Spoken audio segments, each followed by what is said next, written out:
আসসালামু আলাইকুম। দেখতে পাচ্ছেন একটি গাভী রক্তের মতো প্রস্রাব করতেছে। এটি একটি রোগ, ব্যাবুসিওসিস রোগ বলা হয় অথবা রেড ওয়াটার ফিভারও বলা হয়। এই রোগটি এক ধরনের ব্যাবুসিয়া জীবাণু দ্বারা ছড়িয়ে থাকে। তো মূলত এই রোগের লক্ষণ হলো গরুর শরীরে অত্যাধিক জ্বর হয় এবং রক্তের মতো রংসার কালার অথবা কফি কালারের মতো প্রস্রাব করবে।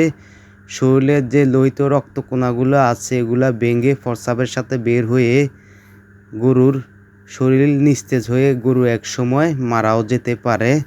তো দেখতে পাচ্ছেন প্রিয় বন্ধুরা, গরুটিকে প্রাথমিক চিকিৎসা দিচ্ছি। দোয়া করবেন যাতে গরুটি দ্রুত সুস্থ হয়ে উঠতে পারে। তা আপনাদের গবাদি পশুর যে কোনো সমস্যায় পরামর্শ পেতে অথবা আপনাদের গরু এবং ছাগল ডাকে আসলে এশিয়ার উন্নত মানের সিমেন্ট দ্বারা কৃত্রিম প্রজনন করা হয়।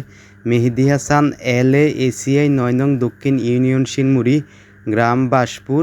আমার ভিডিওগুলো ভালো লাগলে অবশ্যই লাইক দিতে ভুলবেন না এবং শেয়ার করবেন যাতে অন্য খামারিরা দেখতে পারে।